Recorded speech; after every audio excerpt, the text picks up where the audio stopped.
Hi, and thank you for joining me. Today I have with me Sean Gold. Sean Gold is a young Black gay man with a disability. His desire is to enlighten, inform, and support others in his hometown of St. Louis, Missouri, and beyond. He's an advocate for people with disabilities, an author, a public speaker, and has one Microsoft certification for web design. From 2020 to 2023, Sean was the president of the disability-owned nonprofit organization Coalition in Truth and Independence. In 2021, he published his debut book, Pure Love, or Is It?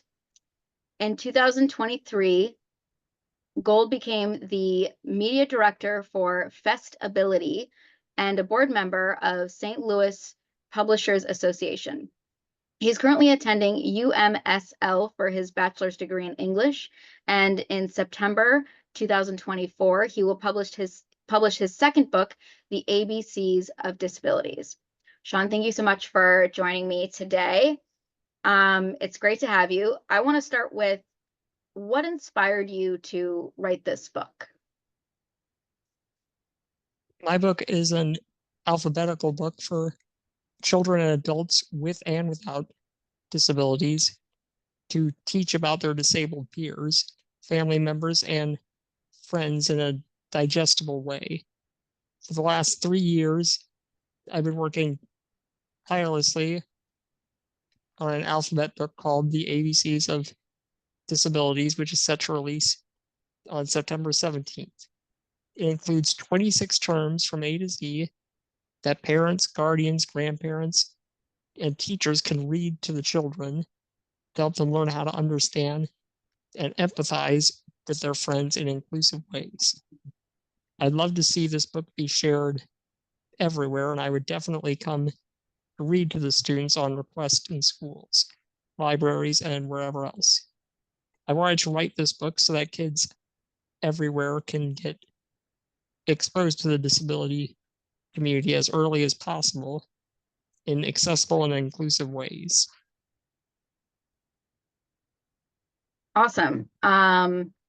So I actually forgot to do one thing. I totally forgot to do a description of myself before we started. So I'm just gonna go back and do that really quick. So I'm Emma, and I am a white female in my early 30s. I'm physically disabled and seated in my power wheelchair, although it's sort of off screen. I have shou- uh, I have brown hair that's cut below the collarbone, and I have blue-green eyes, and I'm wearing a sort of a tan knit shirt and flower earrings, pink flower earrings. Um, and yeah, okay. So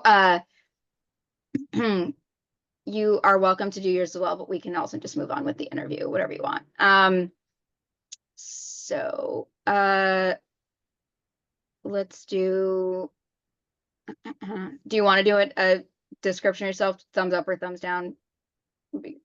Okay, all right. I'll wait for you to type that out. No problem.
All right, so my description is I'm a Black man with a white tracheotomy breathing tube being held in place by a white strap around my neck.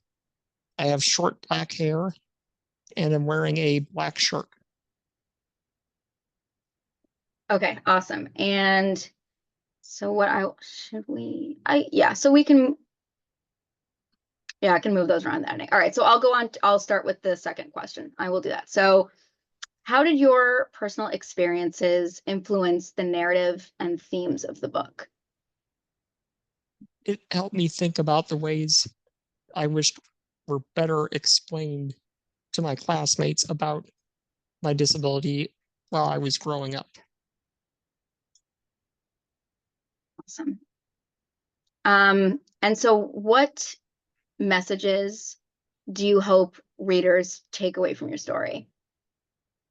I would like non-disabled kids to know that they don't have to be scared to talk to their disabled friends. On the other hand, I want disabled children to know that they are loved and appreciated and that they're amazing because of their disability, not in spite of them. Awesome. I mean, as a disabled individual, I know the importance of both. And that's definitely something that's needed in this world. I think if I reflect back on my own childhood, there was certainly a lack of these types of books. And so I'm really glad to that, you know, future generations will have something that they're able to use as a tool.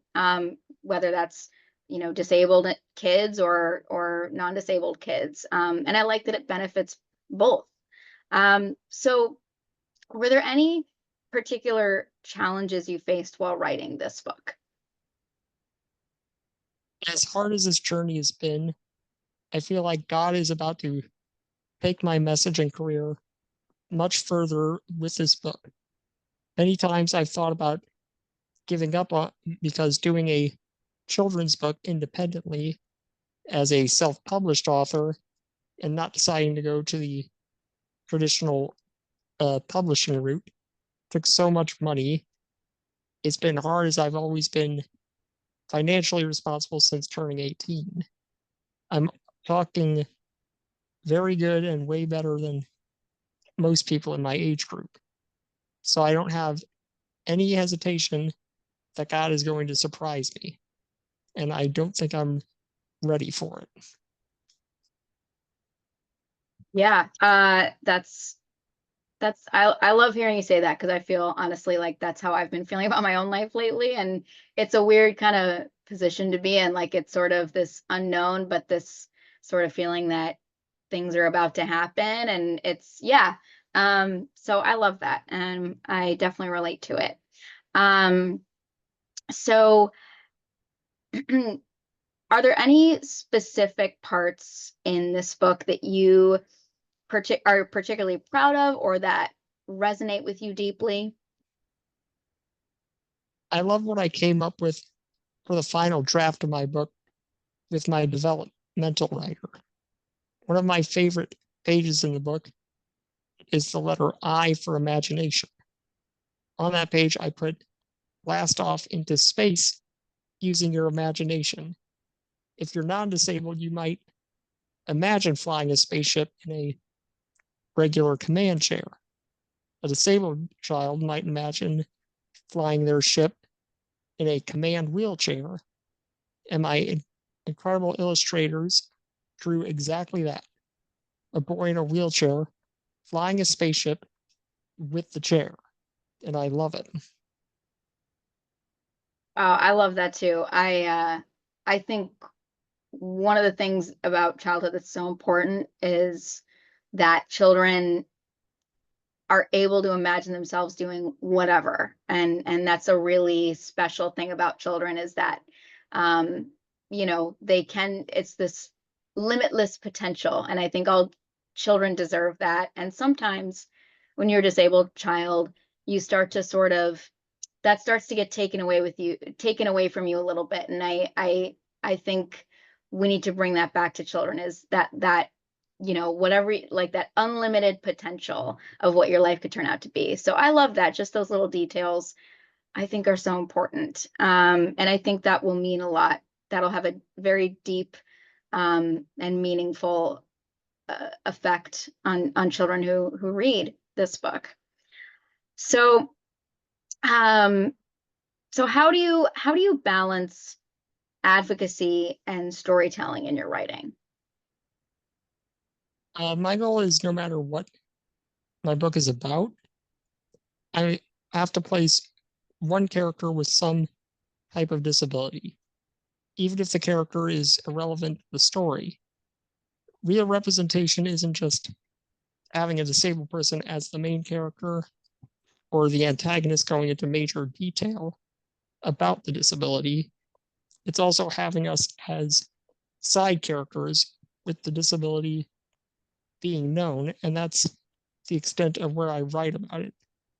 My books are my escape from my life as a disabled person, and I don't have any other way to do that.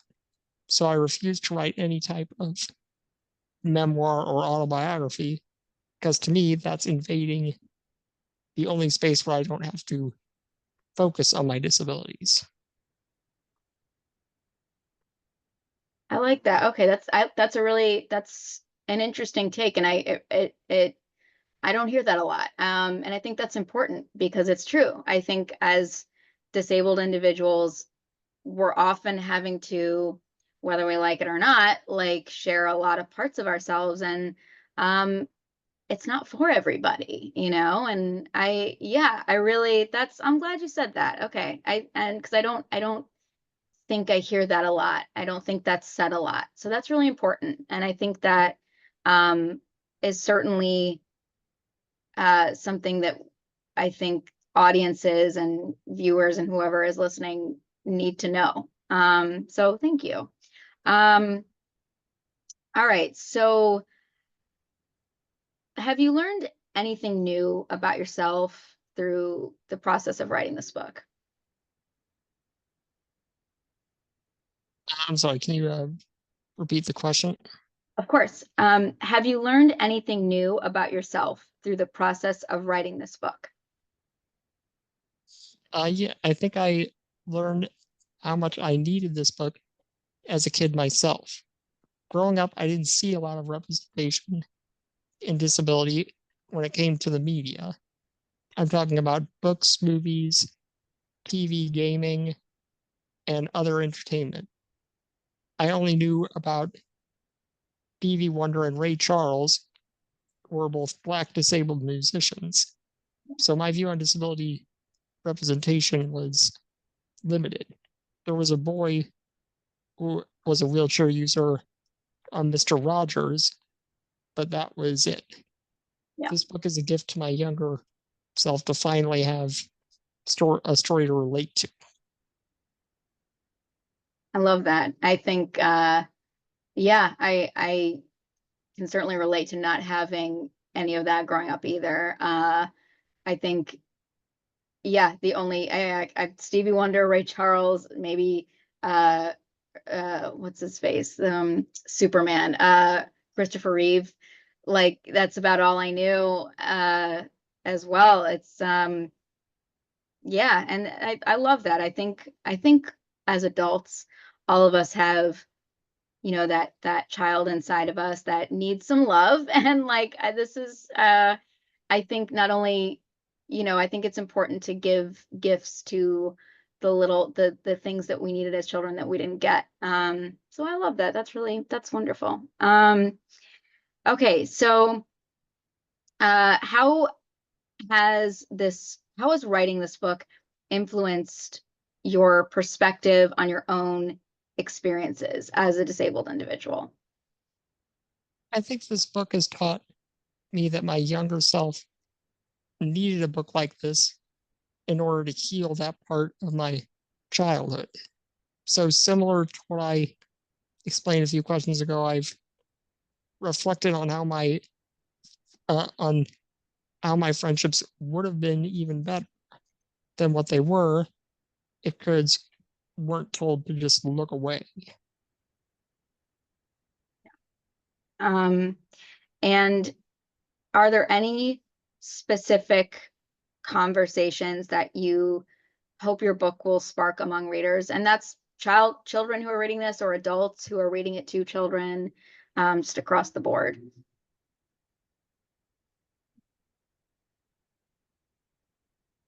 Sorry, your sound cut out for a sec. Can you Oh, repeat that? absolutely, yes. Are there any specific discussions or conversations you hope your book will spark among readers? Give me a sec.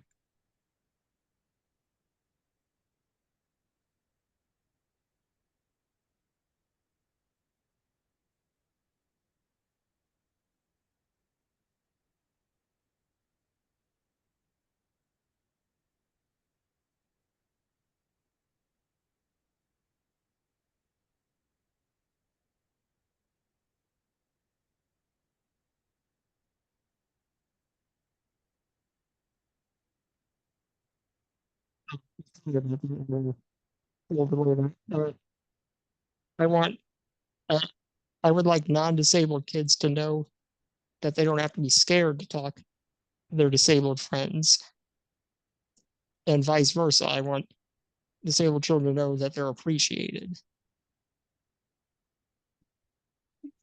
And so, what advice would you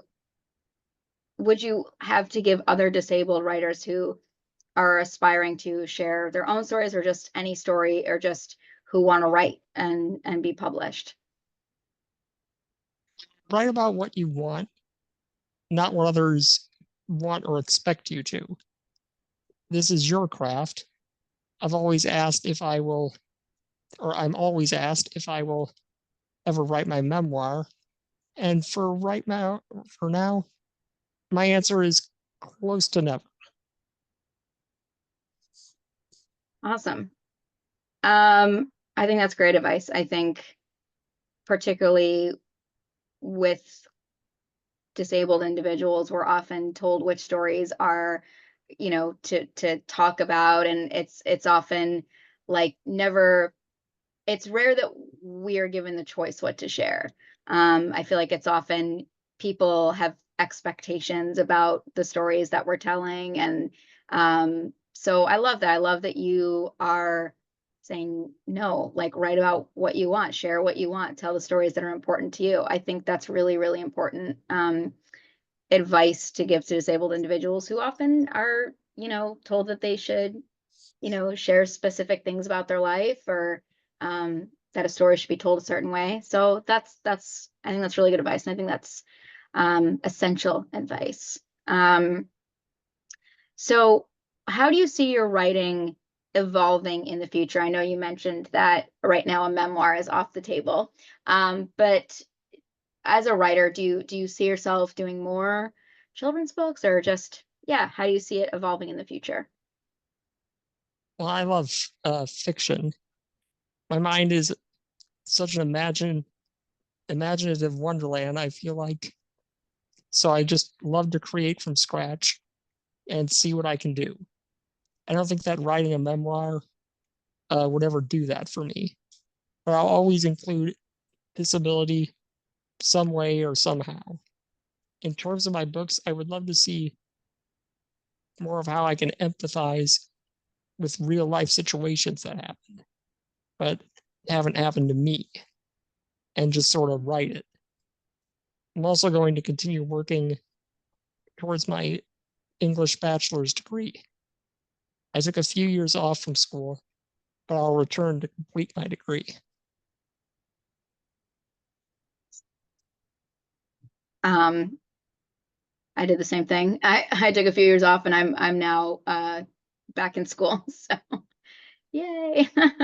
um, uh, but I think that's awesome. I think and are there any other topics or themes that you're interested in exploring? I know you sort of mentioned that in the last question, but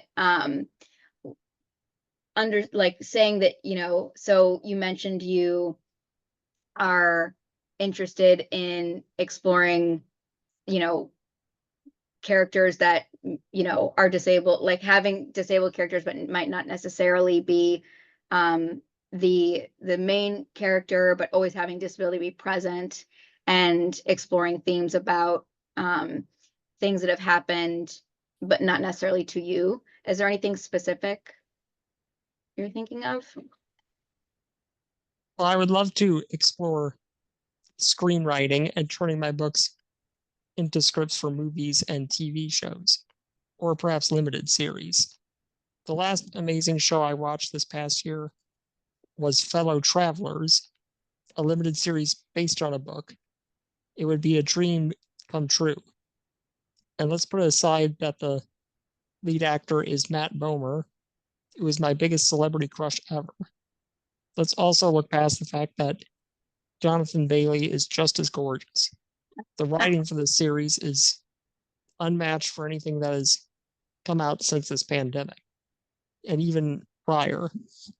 My dream to improve my craft of writing to the point where people are still trying to dissect everything. Well, I love it. Well, first of all, I totally agree, Matt. Definitely hot. Totally agree with that. But okay, I think that's fantastic. Screenwriting is amazing. And I would love to see that too. I think it's really interesting when things go from to see writers who can go from paper to screen. I think it's a really cool transition. So that would be I hope that you do do a screenplay or screenwrite something. That would be really cool to see. So I think so. Yeah, that's all the questions I have.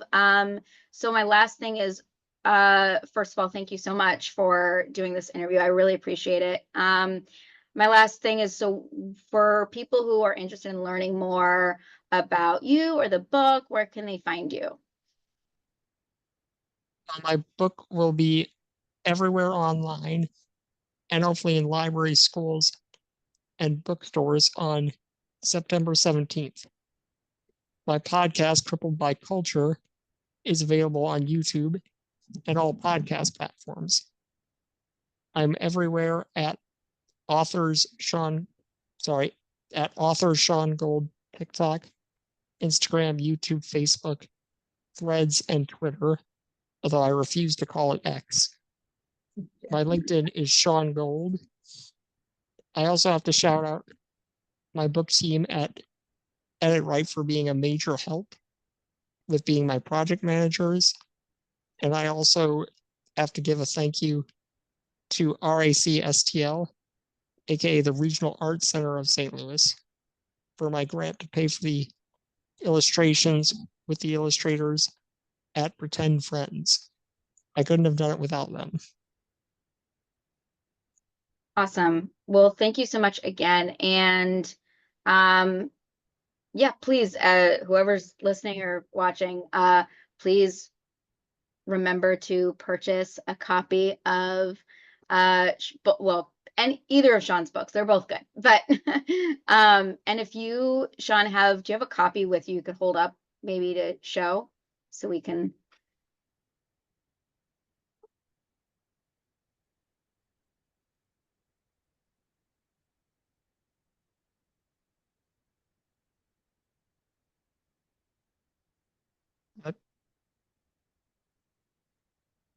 Fantastic. Okay, so this is what the cover looks like. Those who are able to, it says the ABCs of Disabilities. Amazing, awesome.